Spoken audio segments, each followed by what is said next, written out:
Hello. Hello, everyone. Dawn, did you post what we're doing? You know what, I'm doing that right now. Oh my gosh. Welcome back to week number 9 of Consultant Confident. And I just love our name because when you learn the skills that we're talking about, they'll take you anywhere you want in your business and so helpful in your life too. So last week we talked about, we're just going to review. Last week we talked about the opening of an appointment. So when you're introducing yourself to someone, when you're telling them what's going to happen, the opening of the appointment. Today, we're going to talk about the body of the appointment. What happens when you're doing it? Yes. And then next week, we're going to be talking about closing. And then, Bonnie, I was gathering some of my training literature that I've had in a folder and a binder for so long. And then I'm like, what about kitchen coaching? What about pre-profiling? So that might be things that we go through next, because those I do think are some of the baselines, again, of just really important stuff. But I'm like, oh my goodness, it's yes. all so important with what we used to do and why we would do this and things like that. So we took it, and you know what, Dawn? We took the time to learn it, and they have carried us far into our business. So, well, and again, I say this often, and I repeat myself, we've both been in more than 30 years, but it's the skills we learned then. We use the same skills day in and day out. We don't change them. It's just all of a sudden, it's like our brain goes in overdrive and we go, oh, we got to do this. We have to do that. But we don't even think about it. We've become that confident on, and it's almost subconsciously confident that we just do it and we don't even know it. Yep. So, yes. And it's the words that we use. We talk to people that it's just wonderful. Great.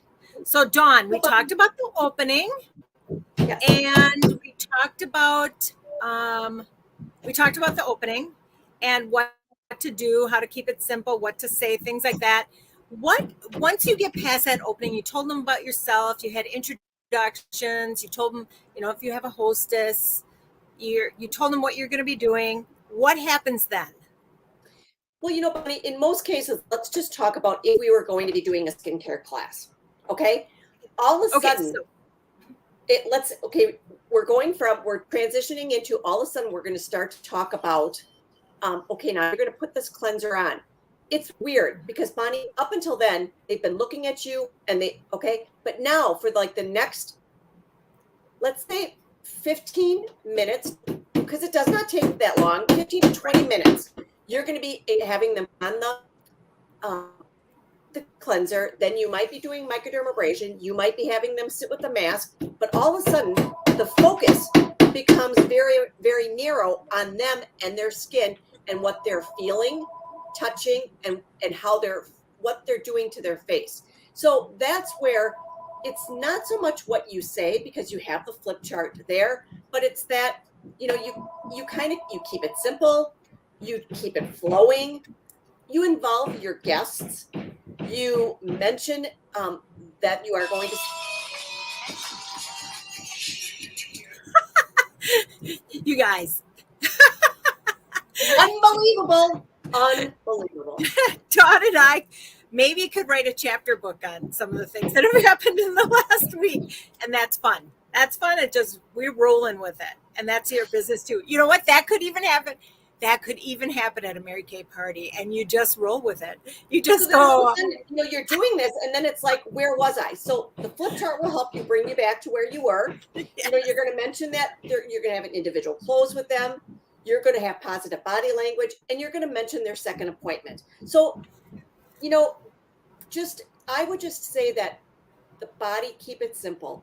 If your intention, which, you should go in with what your intentions are to have fun, sell product, see if there's any new team members and get bookings, but keeping it simple. And if you are really working on getting skincare customers, you're going to work on like a Microderm, maybe 3D Miracle set, and maybe 1 or 2 other supplements. But Bonnie, can we talk about these questions? And these, before we do that, Dawn, I just have a couple other things I wanted to mention that were coming to my mind. Yeah. So we talk about saying second facial, like when we get to our second facial, how do you squeeze that in? Like, where's good places to, like, Would they say we should save it to 7 to 10 times? Like, so all of a sudden somebody might say, even like during the opening, they want to have a bead foundation matched. And you know that you might just be throwing on a little bit of CC cream at the end of the appointment. So you would say, Susie Q, at your second appointment, what we can do is I can bring my foundation samples along and we can match you so your skin undertone to see if it's neutral, cool, or warm. So you're telling her that you're going to take care of her. So that way, when you sit down with her at her individual close and you say, Susie, when would you like to get together for your second appointment? She won't even think about, why do I have a second? I don't want to see you again. She's going to know that she's already going to be seeing you because you've spoken about it. So foundation's a great one. If they mention color or eyeshadow, I think we mentioned that in the opening, just to tell them, I'm not going to show you everything today at your second facial. When we get together again, just figure out where you can stick it in. And Dawn had mentioned this last week. Write it on your flip chart or put a little sticker or smiley face or something that reminds you, like, oh yeah, that's right. Stick in something about second appointment. So Bonnie, when I worked in the grocery industry, on our registers, we would have B as in boy, O-C, Bach.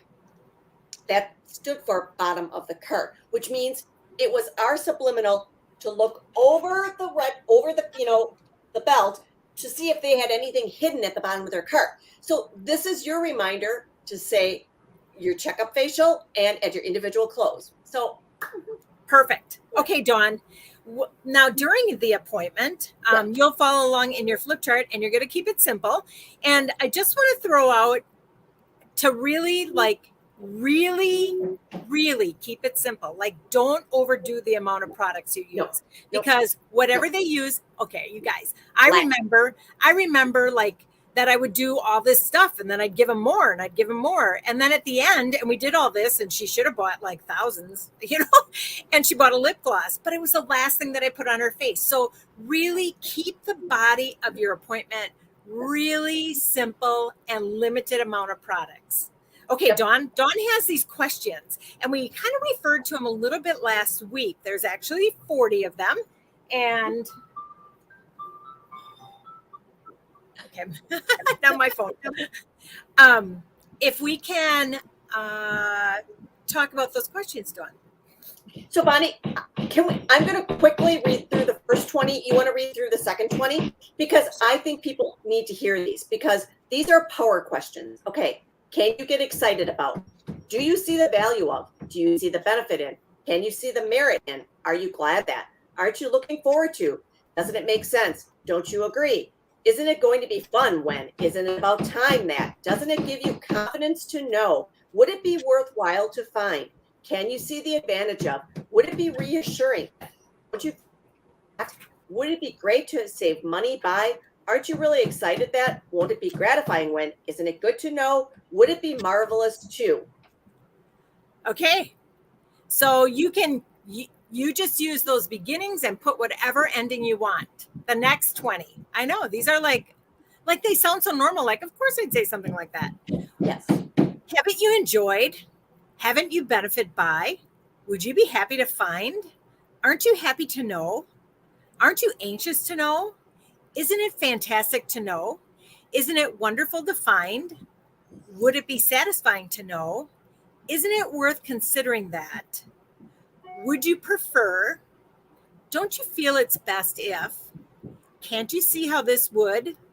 Wouldn't it be significant if? Uh-oh, I'm scrolled up. Would you like to strive for? Would a higher quality of life be worth? Would it be tremendous if? Would you agree? Couldn't it be great? Wouldn't it open doors if? Isn't it worth? I mean, Bonnie, I think of question number 1. Can you get excited? Susie Q, could you get excited if your cleanser did 4 things in one product? Smile and nod and ask questions. I mean, so what you're helping her do is see the value of it's not just a cleanser. You're not just getting a cleanser.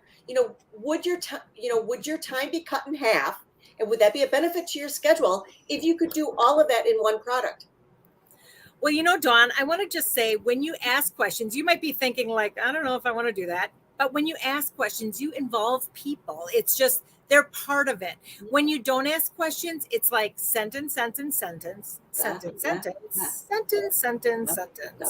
So when you ask questions, you're actually engaging them and they're going to have more fun. Yes. Yep. Yeah, I just, Bonnie, when I learned these questions, it just seemed like, oh, and it's really helping people see the value. And then again, it's helping them see that you're not just being a salesperson. You're not out there just to sell them something. You're actually out there to make them look better, to feel better, and to really help them as a consumer. So, yes. Yeah. So, Dawn, will they be able to see these questions somewhere? Yes, and we can post it. I will send you this as a PDF, and you can post it in your group. Okay, that'd be great. Yes, and Bonnie, I just think it does not matter what type of party you do. If you do a masking party, if you do a glamour party, if have fun, but really be intentional about what your goals are, what your objectives are, and don't try to do too much, and take and be in control. Mm-hmm. Yeah. Keep Bonnie, it simple. Should we? I'm going to bring up one thing. Okay. Bonnie, have you ever been at a class where there's a heckler? I've heard of that happening. No, I'm just kidding. Yes, I have. Maybe not so much a heckler, but somebody who's not been very. Maybe doesn't want to try things. Or what do you do if you have a Debbie Downer at an appointment?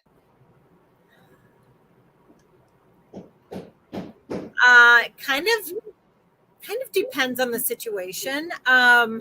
Sometimes by touching their shoulder, like if you're walking around and touching their shoulder or something, and say, oh my gosh, you're so funny, or oh, that looks, give them a compliment, kind of engage them a little bit and ask questions. I think that kind of breaks the ice a little bit. I think going back to the statement, they don't care how much you know until they know how much you care. And in that same sentence, it's almost like saying, we don't care how much you buy. We just want you to have fun. It's almost is really what it is. And I've had a Bonnie where they've said, I'm not putting that stuff on my face. And I'm like, I totally understand. Maybe you, if your skin is sensitive, why don't you just try it on the back of your hand so you can still experience and feel the product. And that way you can at least give us your opinion. So you just, you don't have to make her change her mind or do anything different. It's just letting her know that you can still have fun and being part of the group. Yeah. It's almost like, and I'm just going to throw out this one example that I use quite often, but if somebody said to me, I don't wear makeup, and I said to her, you probably should. Take it away, Dawn. Okay. So if somebody says, I don't wear makeup, then you can say, I understand. Is that something you would like to learn more about? Or is there just, is it that you don't feel comfortable about it? Or is it, how can I teach you? Or would you just like to try one eyeshadow? But then there are some times where somebody may not want to try any eyeshadow and she could just sit and watch, and, right. So and then had it funny where they sit and watch and then they go, oh, I want to try that. And then guess what? When they see that you're not going to hurt them, that you're not going to bite them, then all of a sudden they want to try one of them. So, yes. And I think just really not to try to change their mind, just try to go with the flow. Yes.